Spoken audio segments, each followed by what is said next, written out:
Have you ever seen something from the corner of your eye that wasn't there when you looked again? How about hearing from a friend of a friend that while they were hiking somewhere, they thought they saw something impossible? But when they spoke to a ranger, there was always a simple explanation that left you a little bit unsatisfied. My name is Chris, and this is my colleague Jack, and we're senior wardens for the Creature Conservation Initiative. We protect the world from the creatures of superstition and myth, but more importantly, protect those same creatures from the world. Hello everyone, hello Jack, welcome to another episode of Blink and Your Mythids.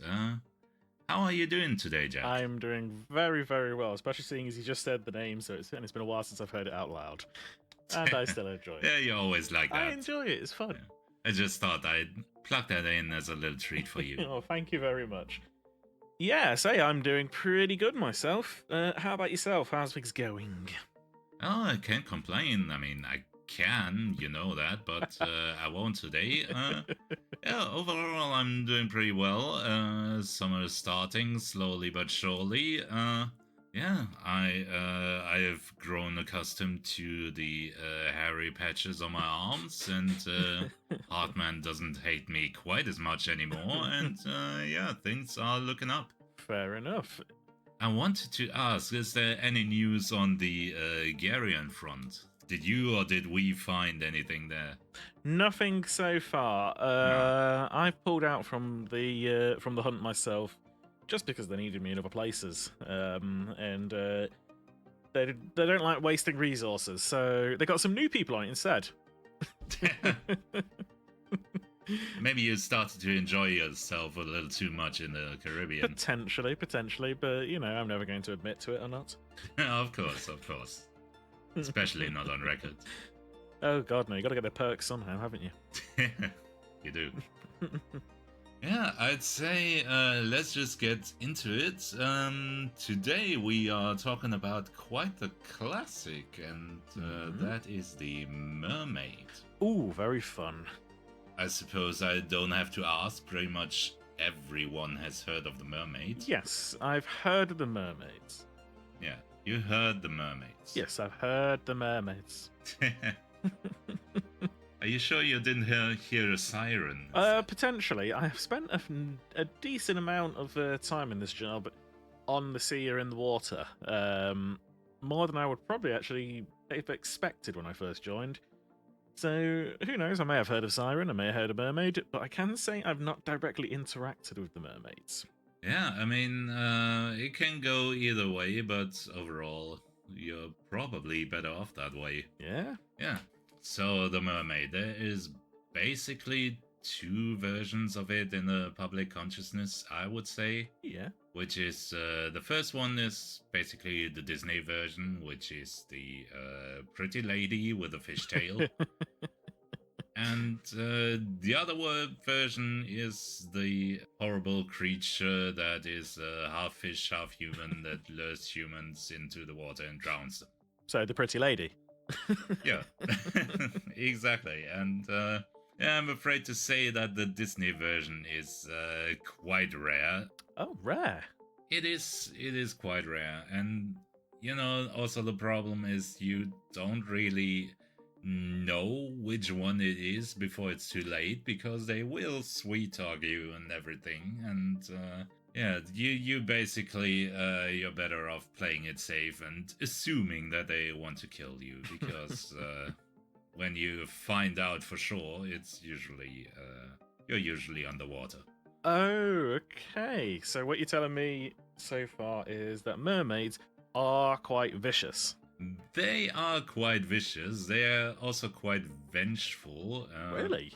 Really, at least some of them, because there are actually a lot of variations across the world, and you know, it's always up to debate a bit where the family tree exactly came from, and who is related to who and in what way. But you can, you know, it's no secret that basically, I would say almost every culture that has access to any sort of water has a version of half fish, half human creatures in their mythology or their cultural knowledge, and some of these are just mutations of other stories, but a lot of them actually do exist. So mermaids are more of it's more of an umbrella term, really, if you get into it. Yeah, well, I mean, when it comes down to it, as you say, pretty much every culture, if they're anywhere near the sea, they're gonna have fishman, fishwoman.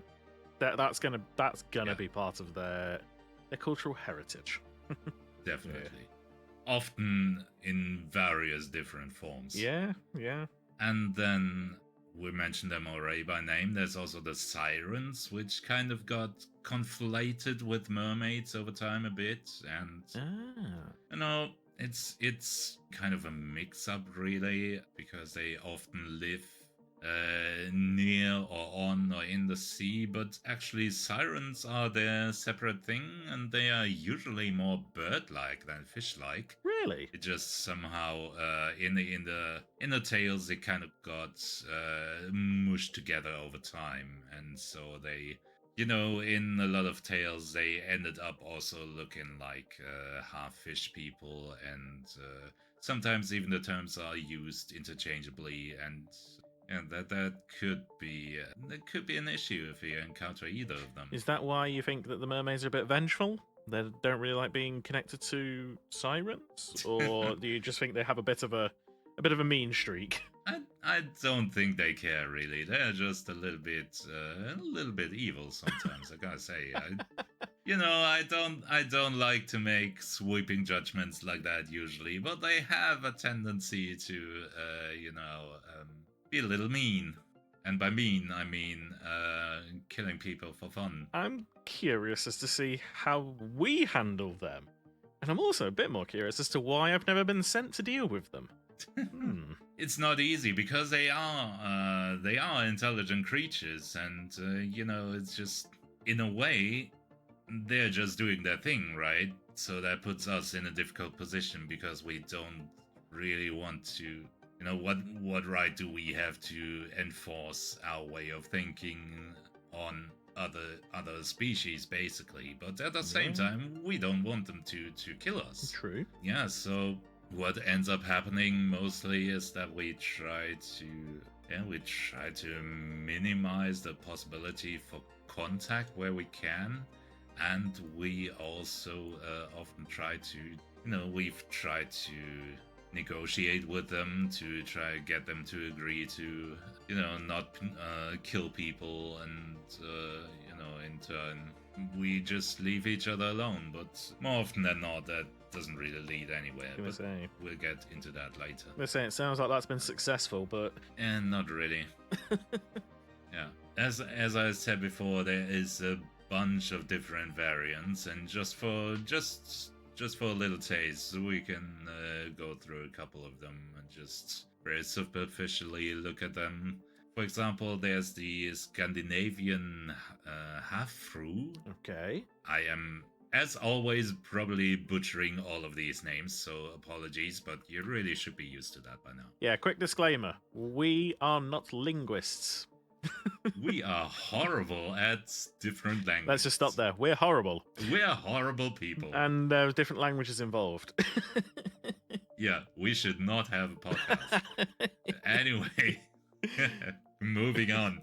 The half-shrew, I can't even say it, Jesus.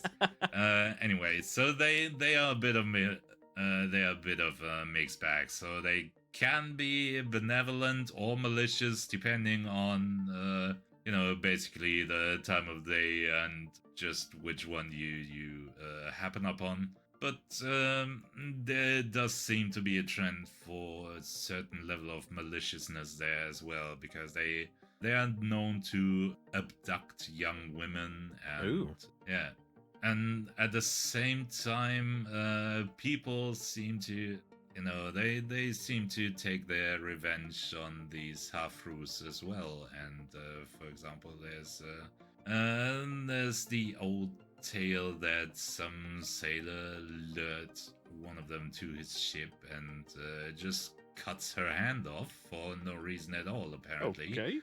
Which is, I don't know if that really happened this way. It's just one of these old wife tales. There's rarely even character names attached to it, but yeah, it shows you that the relationship is not great from either side.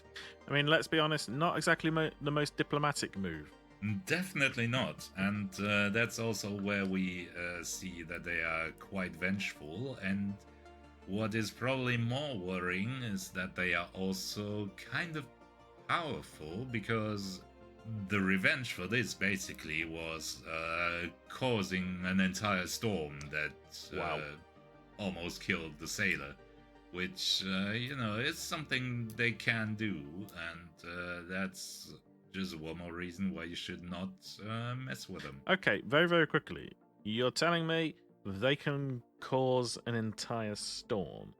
Apparently, at least this variant seems to be able to control the weather to a certain extent, and that is especially bad if you're on a little boat on the sea, because then you're very open to weather issues. Yeah, that's concerning. I can see why we have them pegged as being quite dangerous.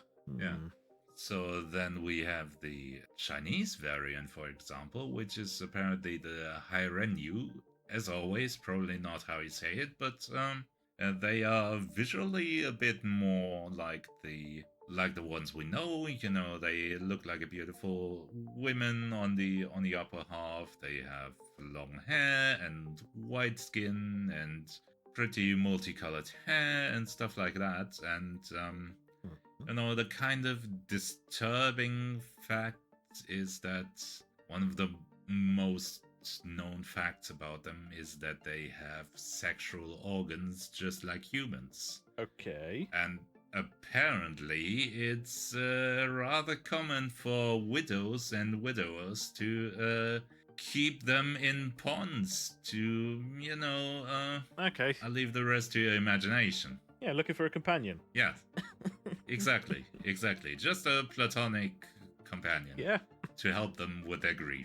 Oh God. I'm starting to kind of get a better understanding as to why they may not like humans.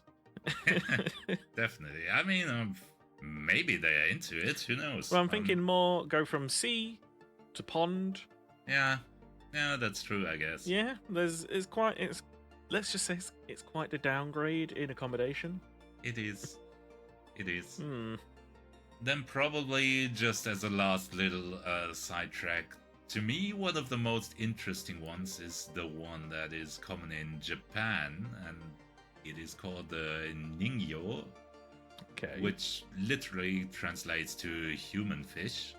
And it is a tiny bit different than most of them, in that it is not half fish, half human. It's basically a fish just with a human head in the front. So it looks hilarious. I was gonna say, I think I enjoy that visual in my head. Yeah, it looks absolutely amazing, and I don't want to offend any Ninyu who might be listening to this podcast. Who knows? But well, they've got the ears. Exactly. It's just a very very amazing visual. And apparently their flesh is said to bring longevity. There are stories of people who basically ate Ningyu flesh and then went on to live for centuries, which is a little bit exaggerated. It seems to actually does provide some positive health effects, but it's morally quite icky to kill these creatures just to live a little longer. I'm assuming we're going past just the health benefits of omega-3 fatty acids with the Ningyu. Exactly, yeah. Yeah, I don't think it's quite worth it, but okay then, Yeah, and there's just a little selection of variants we have across the world, and I'm gonna focus on which is probably closest to the classic quote-unquote version of the mermaids, which is mostly at home in a British area. Okay. Yeah, they are also not very friendly for half the time. And again, it's a bit hit or miss, and you usually don't know that you missed until it's too late.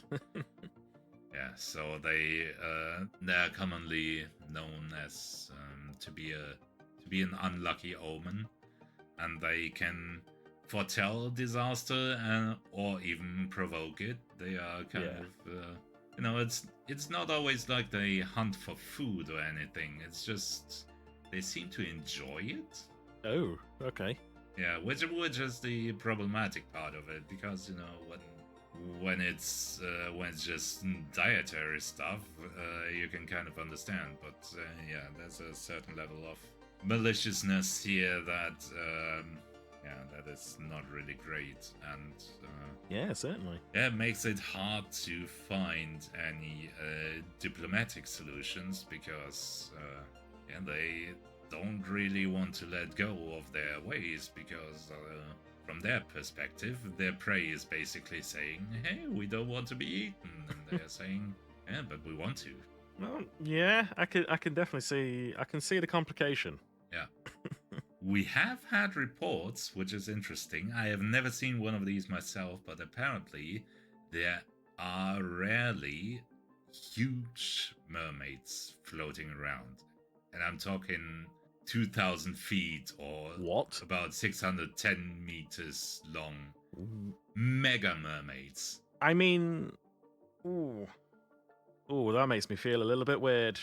Yeah, it is really, really weird. And they are apparently super rare.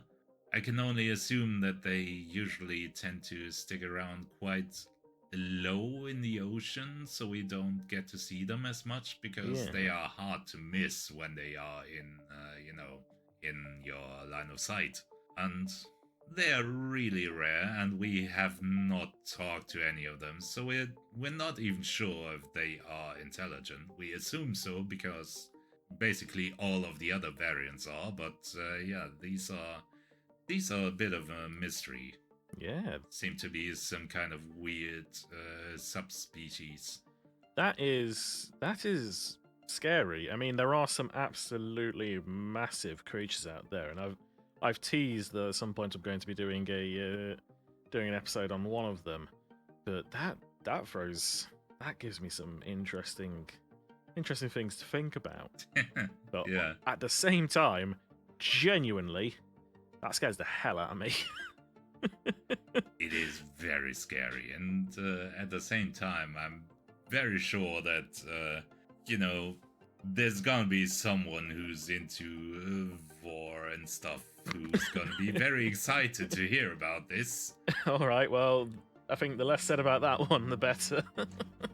Yeah, but yeah, I'm not. I don't want to be in the way of one of these, because honestly, it could probably accidentally kill you without even noticing. I mean, 600 meters is massive. I mean, there are whales that can do that. That can accidentally take you out without even realizing. Exactly, and I don't think whales are 600 meters long. No, so that is I'm kind of keen to know how you've interacted with them, if I'm perfectly honest. Yeah, we're gonna get to that in a second. Just a couple of additional facts before we get to that part, and I'm kind of dragging it out a bit because honestly, I'm not very proud of my interaction with them. So maybe I can just drag it out and we forget about it and the episode before that. Yeah, but usually they live in the sea. It's where we know them, but they also sometimes swim up rivers and get into lakes, and they just go where they want, basically. Yeah, I can believe that. Scottish Gaelic has a separate term for freshwater mermaids, apparently, which is again probably wrong, but it's the kiosk. The what? Sorry. Kiosk. The kiosk. Maybe. Yeah. Okay. It's spelled CEASG. Wow. Okay. Well. Yeah. So it's a bit lost it's a bit lost to history, and we're not entirely sure if that is actually a different subspecies or if it's just their word for the ones that decided to swim up the rivers into fresh water. But usually when there is a separate term, it's there is a reason. So maybe it's just a variant that is not around any longer. Yeah. Yeah, but yeah, as I said before, their usual MO is to lure people in and then kill them in some way or another. And sometimes they eat them when they're hungry, but it seems to be, for the most part, more about the killing than about eating of anyone. Yeah. And if you're lucky, there are some that are more friendly, but as I said before, you don't really know before it's too late, because either one will act friendly to you to get you close, and then either you get killed or you get good advice. That's certainly a range. It is. So yeah, kids, don't take advice from stranger mermaids. If they smell a bit fishy, they probably are. Yeah. But or if you do, apparently the ones that are at home around the Isle of Man, for some reason they tend to be more benign than the others. So I don't know what it is about the Isle of Man, but they seem to chill out a bit there. Pacifist colony? Who knows? Maybe. Not me, definitely. Okay, yeah, so you said you were curious about how I interacted with them, and Yep. I guess that is part of how this podcast works. So I'm starting to get even more curious, seeing as you are even more reluctant to explain. Yeah, it probably it says things about me, I think, and I'm not sure Okay. I'm entirely comfortable, but on the other hand, screwed. Yeah. So I said before, we sometimes try to have negotiations with them where we when they get especially aggressive, we go there and basically have a little diplomatic talk, and we try to convince them to chill out a bit. And yeah, basically I was sent to one of these talks, and Yeah. they always take ages, and yeah, nobody really expects anything to come from it, but we have to try. Of course. Yeah, so the way it usually works is that you meet up at some kind of shoreline somewhere, so where basically the humans can stay on land and the mermaids or merfolk can stay mostly in the water and still both can communicate with each other. Yeah. And so we always set a few ground rules, and we kind of whoever is there from our side is basically under special protection during the talks. So yeah, we've got the white flag. they all know that they're not gonna eat the negotiator. That's the idea of it. And yeah, so I went there. Was somewhere was somewhere South England. I don't remember quite where it was. It was in the middle of nowhere. It's probably a good idea not to say. We don't need people staking out locations. Yeah, probably better this way. We don't want to encourage tourism there. No.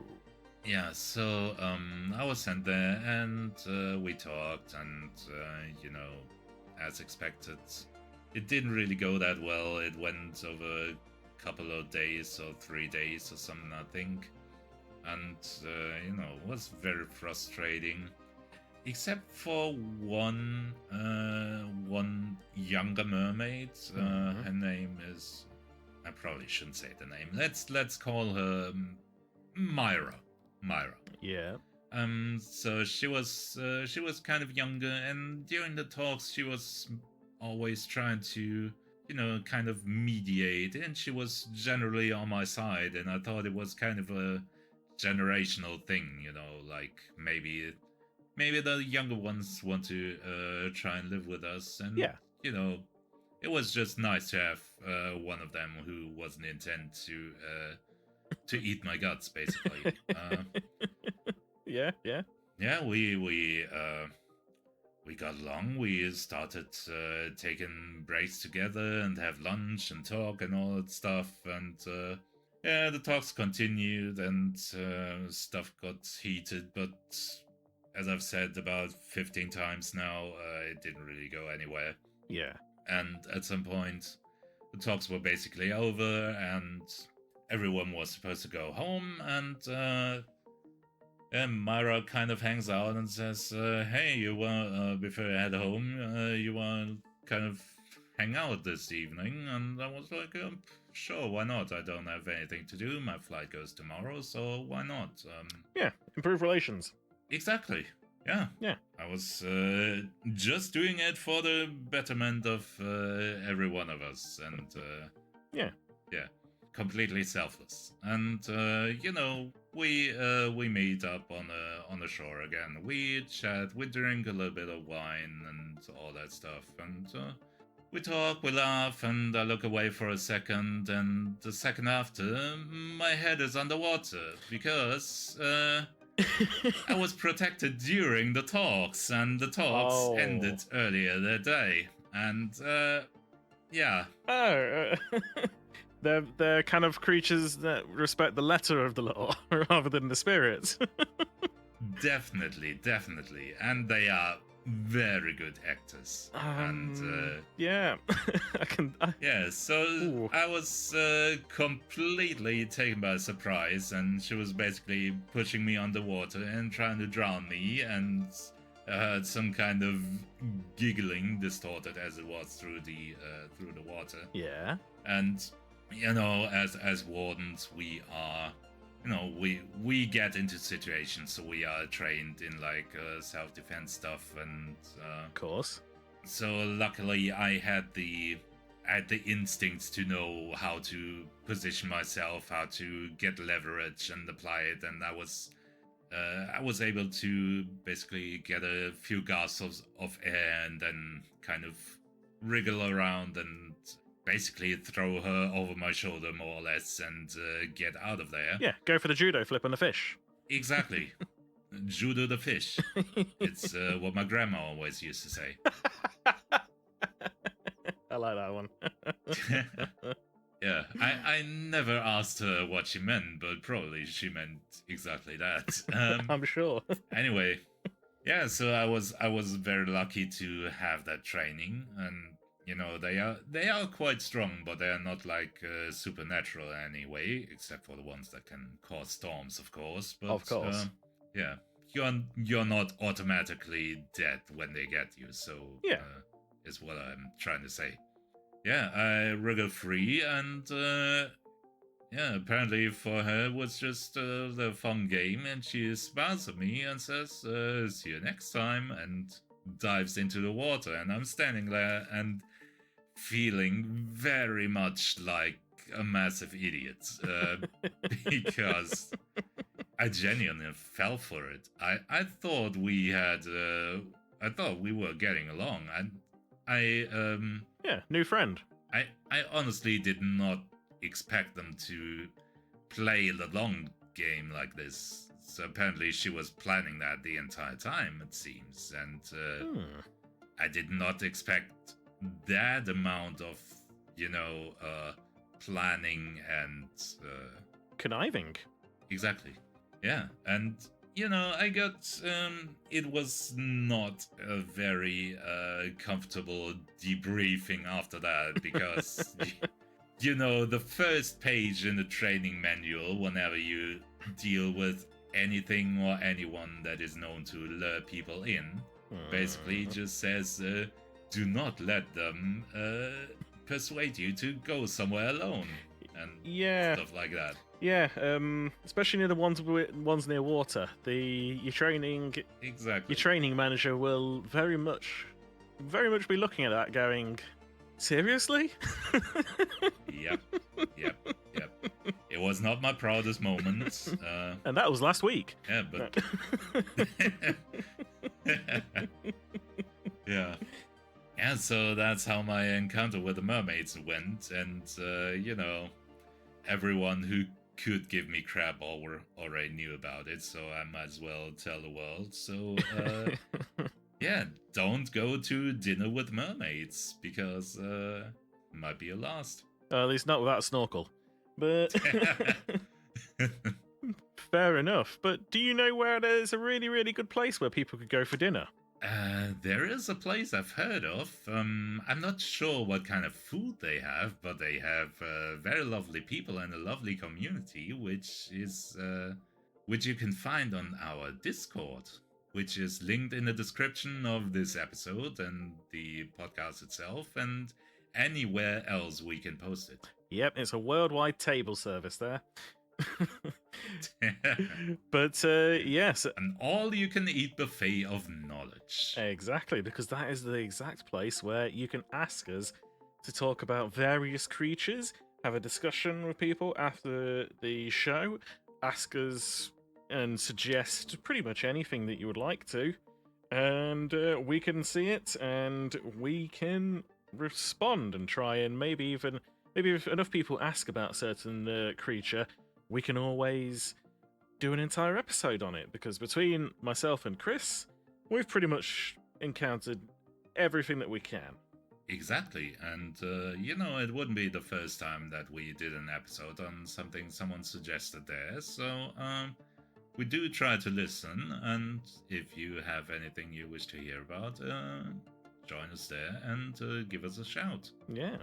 Also, before you go there, you have this podcast open somewhere, and this somewhere probably has a way to rate our podcast and subscribe so you don't miss out on any future episodes. And, why not do that? Because it really helps us out a lot. If the algorithm thinks we're doing great, then we can reach more people. And, yeah, I'm not really sure where the good part for you is, but it really helps us out a lot. So maybe just do us a favor. Exactly. We have done a favor by enlightening you about the creatures that you don't know of that actually exist in the world. Exactly. So you can do us a favor by giving us 5 stars, thumbs up, ratings, recommendations, whatever. But yeah, so I think that's a wonderful place for us to finish. Thank you very much for being here and for listening to our little story here. And as Chris says, don't go for dinner with a mermaid. Really, don't. All right. Thanks for listening. Goodbye. Goodbye.